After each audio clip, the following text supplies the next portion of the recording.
Story with Binaca. सुनिए कहानी Binaca की जुबानी।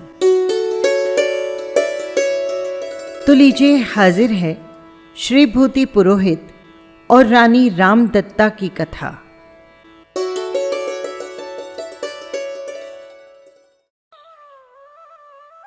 सिंहपुर नाम का एक सुंदर नगर था। उसका राजा था सिंहसेन। सिंहसेन की रानी का नाम था रामदत्ता। राजा बुद्धिमान था, धर्मपरायण था और उसकी रानी भी बड़ी चतुर थी। सब कामों को बड़ी उत्तमता के साथ करती। उनका जो राजपुरोहित था उसका नाम था श्रीभूति। उसने मायाचारी से अपने संबंध में ये बात प्रसिद्ध कर रखी थी कि मैं बड़ा सत्य बोलने वाला हूँ।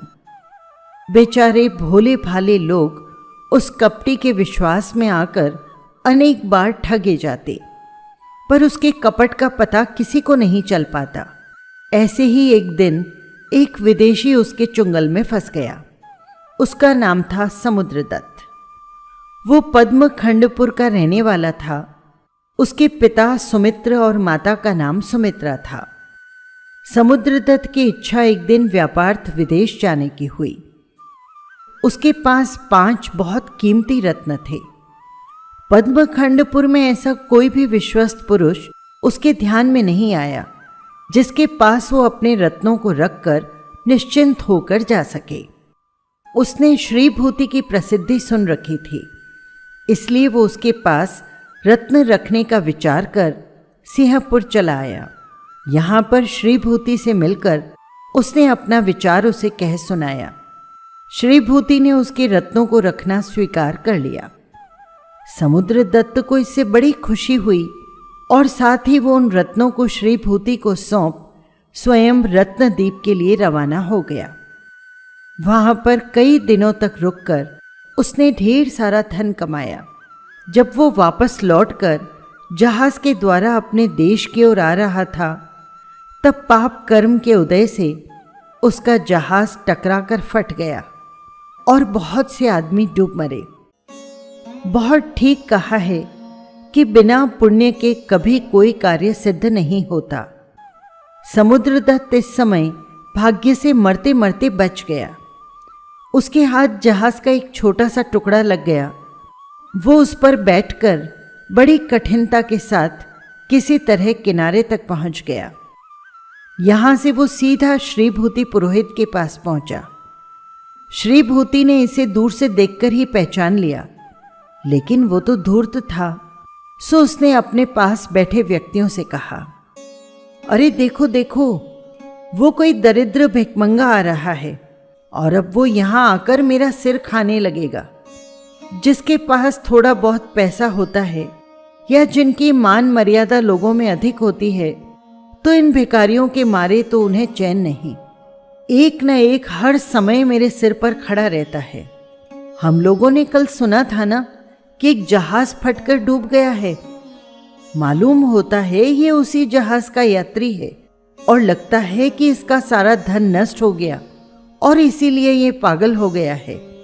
इसकी दुर्दशा से ये ज्ञात होता है कि ये इस समय बड़ा दुखी है और इसी से संभव है कि ये मुझसे भी आकर कोई बड़ी भारी याचना करने लगे। श्रीभूति तो इस तरह लोगों को कह रहा था कि इतने में समुद्रदत्त उसके सामने आ खड़ा हुआ। श्रीभूति को नमस्कार कर उसने अपनी हालत सुनाना आरंभ किया कि इतने में श्रीभूति बीच में ही बोल पड़ा, देखो भाई, मुझे इतना समय नहीं है कि मैं तुम्हारी सारी दुख या कथा सुनूं। हाँ, तुम्हारी हालत से इस वक्त जान पड़ता है कि तुम पर कोई बड़ी भारी आफत आई हुई है। अस्तु, मुझे तुम्हारे दुख में संवेदना है। अच्छा जाइए, मैं नौकरों से कह देता हूं कि वे तुम्हें कुछ दिन के लिए खाने का सामान दिलवा दें। ये कहते ही उसने नौकरों की ओर मुंह फेरा और 8-10 दिन तक का खाने का सामान समुद्रदत्त को दिलवाने का आदेश दिया। बेचारा समुद्रदत्त तो श्रीभूति की बातें सुनकर हतबुद्धि हो गया। उसे काटो तो खून नहीं। उसने घबराते घबराते कहा, महाराज, आप ये क्या कहते हैं?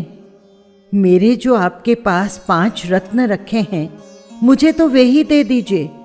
मुझे आपका कोई सामान वामान नहीं लेना। श्रीभूति ने रत्न का नाम सुनते ही अपने चेहरे का भाव बदला और त्योरियां चढ़ाकर जोर के साथ कहा, रत्न?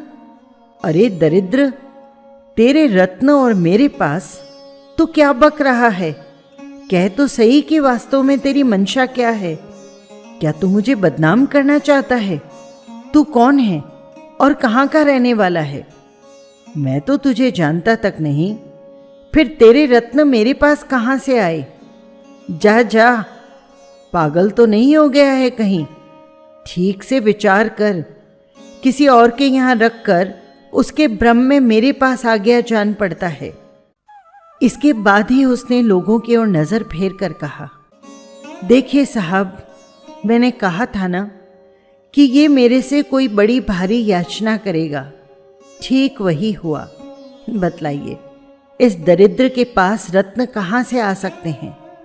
धन नष्ट हो जाने से जान पड़ता है कि ये बहक गया है।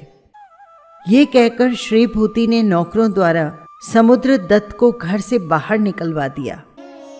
नीतिकार ने ठीक कहा है, जो लोग पापी होते हैं और जिन्हें दूसरों के धन की चाह होती है, वे दुष्ट पुरुष ऐसा कौन सा बुरा काम है जिसे लोभ में वश होकर न करते हों। श्रीभूति ऐसे ही पापियों में से एक था, तभी तो वो कैसे इस निंदनीय कार्य से बच सकता था। पापी श्रीभूति से ठगा जाकर बेचारा समुद्रदत्त सच में पागल हो गया। वो श्रीभूति के मकान से निकलते ही चिल्लाने लगा, श्रीभूति मेरे रत्न नहीं देता। ये कहते कहते वो सारे शहर में घूमने लगा, पर उसे एक भिखारी के वेश में देख किसी ने उसकी बात पर विश्वास नहीं किया, उल्टा उसे ही सब पागल बताने लगे। समुद्रदत्त दिन भर तो इस तरह चिल्लाता हुआ सारे शहर में घूमता फिरता, और जब रात होती तो राजमहल के पीछे एक वृक्ष पर चढ़ जाता और सारी रात उसी तरह चिल्लाया करता। ऐसा करते करते उसे ठीक 6 महीने बीत गए। समुद्रदत्त का इस तरह रोज रोज चिल्लाना सुन एक दिन महारानी रामदत्ता ने सोचा, वास्तव में बात क्या है, इसका मुझे पता लगाना चाहिए। तब एक दिन उसने अपने स्वामी से कहा, प्राणनाथ, मैं रोज एक गरीब की पुकार सुनती हूँ। मैं तो ये समझती रही कि वो पागल हो गया है और इसी से दिन रात चिल्लाता है कि श्रीभूति मेरे रत्न नहीं देता, पर प्रतिदिन उसके मुंह से एक ही वाक्य सुनकर मेरे मन में कुछ खटका पैदा होता है। इसीलिए आप उसे बुलाकर पूछिए तो कि वास्तव में रहस्य क्या है। रानी के कहे अनुसार राजा ने समुद्रदत्त को बुलवाया, सारी बातें पूछी। समुद्रदत्त ने जो यथार्थ घटना थी वो राजा से कह सुनाई। सुनकर राजा ने रानी से कहा कि इसके चेहरे पर से तो इसकी बात ठीक जचती है, पर इसका भेद खुलने के लिए क्या उपाय है। रानी ने थोड़ी देर तक विचार किया, फिर कहा, इसकी चिंता आप न करें, मैं सब बातें पता लगा लूंगी। दूसरे दिन रानी ने पुरोहित जी को अपने अंतःपुर में बुलाया। आदर सत्कार होने के बाद रानी ने उनसे कहा, पुरोहित जी, मेरी बहुत दिनों से आपसे मिलने की इच्छा थी, पर कोई ठीक समय ही नहीं मिल पाता था। आज बड़ी खुशी हुई कि आपने यहाँ पर आने की कृपा की। इसके बाद रानी ने पुरोहित से इधर उधर की बातें करके उसे भोजन के बारे में पूछा। उसके भोजन का सब हाल जान उसने अपनी एक विश्वस्त दासी को बुलाया और उसे कुछ बातें समझा बुझाकर वहां से जाने को कह दिया। दासी के जाने के बाद रानी ने पुरोहित जी से एक नई बात का जिक्र उठाया। वो बोली, पुरोहित जी, मैंने सुना है कि आप पासे खेलने में बड़े चतुर और बुद्धिमान हैं। मेरी बहुत दिनों से इच्छा होती थी कि आपके साथ खेलकर मैं भी एक बार देखूं कि आप किस चतुराई से खेलते हैं। ये कहकर रानी ने एक दासी को बुलाकर चौपड़ लाने की आज्ञा दी। पुरोहित रानी की बात सुनकर दंग रह गए। वो घबराकर बोले, अरे महारानी जी, आप ये क्या कहती हैं? मैं एक भिक्षुक ब्राह्मण और आपके साथ मेरी ये धृष्टता। यदि महाराज ने सुन लिया कि मैं आपके साथ खेल रहा हूं तो पता नहीं वो मेरी क्या दुर्गति बनाएंगे। पुरोहित जी, आप इतने घबराइए मत।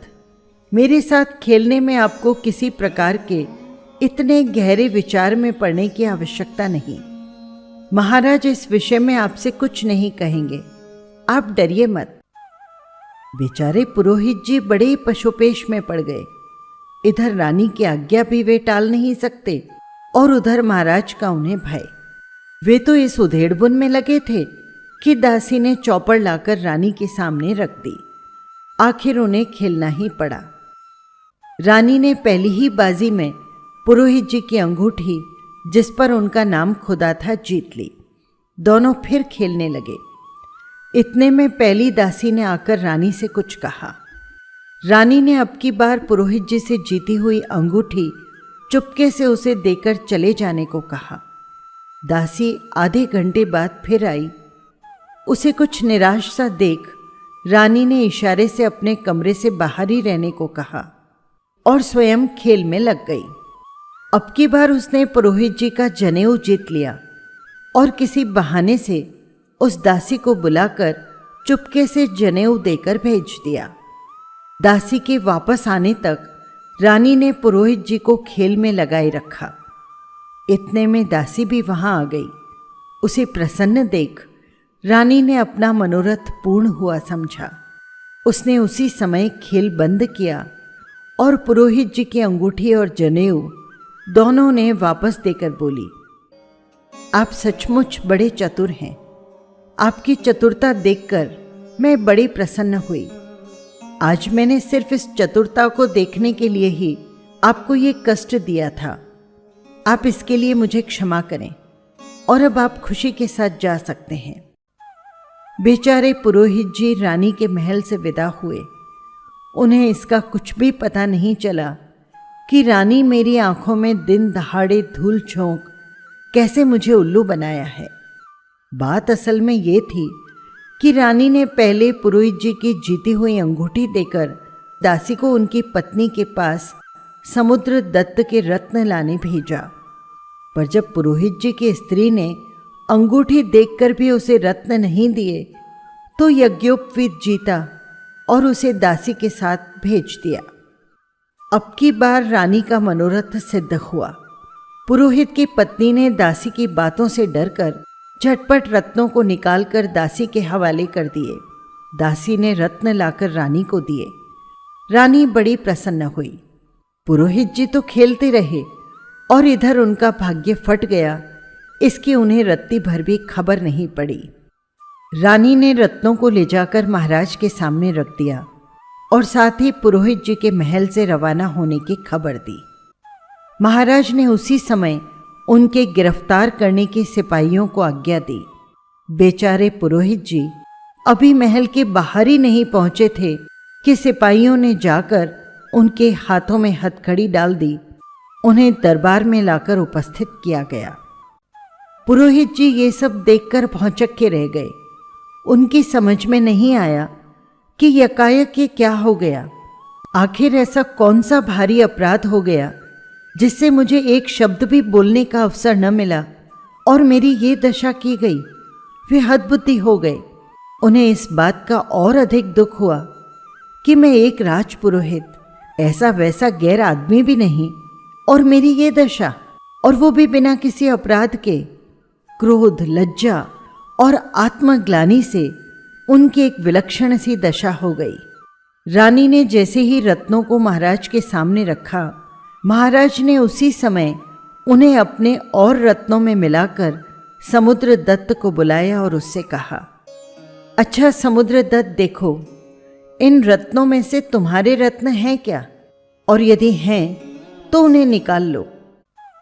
महाराज की आज्ञा पाकर समुद्र दत्त ने उन सब रत्नों में से अपने 5 रत्न पहचान लिए और उन्हें निकाल लिया।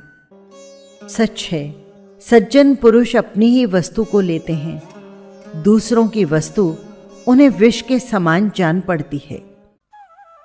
समुद्रदत्त ने अपने रत्न पहचान लिए। ये देखकर महाराज उस पर इतने प्रसन्न हुए और उन्होंने उसे अपना राज सेठ बना लिया। अब महाराज तुरंत ही दरबार में आए।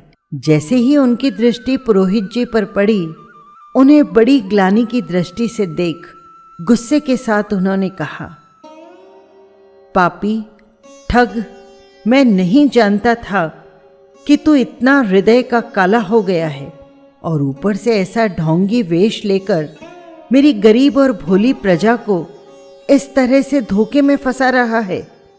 न मालूम तेरी इस कपट वृत्ति ने मेरे कितने बंधुओं को घर घर का भिखारी बनाया होगा। ए पाप के पुतले, लोभ के जहरीले सर्प, तुझे देखकर हृदय चाहता तो ये है कि तुझे कोई ऐसी भयंकर सजा दी जाए जिससे तुझे भी इसका ठीक प्रायश्चित मिल जाए और सर्वसाधारण को दुराचारियों के साथ मेरे कठिन शासन का ज्ञान हो जाए। उससे फिर कोई ऐसा अपराध करने का साहस न करे। परंतु तू ब्राह्मण है, इसीलिए तेरे कुल के लिहाज से तेरी सजा के विचार का भार मैं अपने मंत्रिमंडल पर छोड़ता हूं। ये कहकर राजा ने अपने धर्माधिकारियों की ओर देखा और कहा, इस पापी ने एक विदेशी यात्री के, जिसका नाम समुद्रदत्त है और वो भी यहीं बैठा है, उसके 5 कीमती रत्नों को हड़प लिया है, जिसको कि यात्री ने समुद्र यात्रा करने से पहले श्रीभूति को एक विश्वस्त और राज प्रतिष्ठित समझकर धरोहर के रूप में रखे।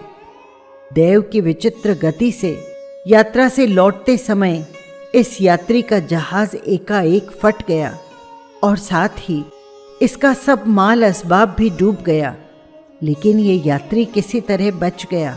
उसने जाकर पुरोहित श्रीभूति से अपनी धरोहर वापस लौटाने की प्रार्थना की, लेकिन श्रीभूति के मन में पाप का भूत सवार हुआ। बेचारे गरीब यात्री को उसने धक्के देकर घर से बाहर निकलवा दिया और ये यात्री अपने इस हालत से पागल होकर सारे शहर में ये पुकार मचाता हुआ महीनों तक फिरा कि श्रीभूति ने मेरे रत्न चुरा लिए हैं, पर किसी ने उसकी बात पर ध्यान नहीं दिया। उल्टा सब ने उसे पागल कह दिया। उसकी ये दशा देखकर महारानी जी को बड़ी दया आई। यात्री को बुलाकर उसने सब बातें दरियाफ्त की गई और उसके बाद महारानी ने उपाय के द्वारा वे रत्न अपने हस्तगत कर लिए। वे रत्न समुद्रदत्त के हैं या नहीं, इसकी परीक्षा करने के लिए उन 5 रत्नों को मैंने बहुत से रत्नों में मिला दिया, पर आश्चर्य कि इस यात्री ने अपने रत्नों को पहचान कर उन्हें निकाल लिया। श्रीभूति के जिम्मे धरोहर हड़प कर जाने का गुरुतर अपराध है। इसके सिवा धोखेबाजी, ठगाई आदि बहुत से अपराध हैं। अब इसे क्या सजा दी जाए, ये आप विचार कीजिए। धर्माधिकारियों ने आपस में सलाह की और फिर कहा, महाराज, श्रीभूति का अपराध बड़ा भारी अपराध है। इसके लिए हम 3 प्रकार की सजाएं नियत करते हैं। उनमें से ये जो भी पसंद करे उसे स्वीकार कर ले। या तो इसका सर्वस्व हरण कर लिया जाए और इसे देश के बाहर निकाल दिया जाए, या पहलवानों की 32 मुक्कियां इस पर पड़े, या फिर सजा के तौर पर ये 3 थाली भरे हुए गोबर खाए। श्रीभूति से सजा पसंद करने को कहा गया। पहले उसने गोबर खाना स्वीकार किया, लेकिन खाया नहीं गया। तब मुक्कियां खाने को कहा। मुक्कियां पड़नी शुरू हुई। कोई 10-12 मुक्कियां पड़ी होंगी कि पुरोहित जी की तो अक्ल ठिकाने आ गई और वे चक्कर खाकर जमीन पर ऐसे गिरे कि उठे ही नहीं। महा आर्त ध्यान से उनकी मृत्यु हुई। वे दुर्गति में गए। धन में अत्यंत लंपटता का उन्हें उपयुक्त प्रायश्चित मिला। इसीलिए जो भव्य पुरुष हैं, उनके लिए यही ठीक है कि वे चोरी को अत्यंत दुख का कारण समझ उसका परित्याग करें और अपनी बुद्धि को पवित्र जैन धर्म की ओर लगाएं, जो कि ऐसे महापाप से बचाने वाला है।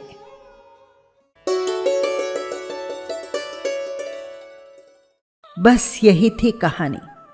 आपको कैसी लगी कमेंट बॉक्स में ज़रूर लिखिएगा। और हाँ, यदि आपने चैनल को सब्सक्राइब नहीं किया है तो कर लीजिएगा, जिससे हर कहानी सीधे पहुंच सके आप तक। फिर मिलेंगे किसी नई कहानी के साथ। जय जिनेंद्र।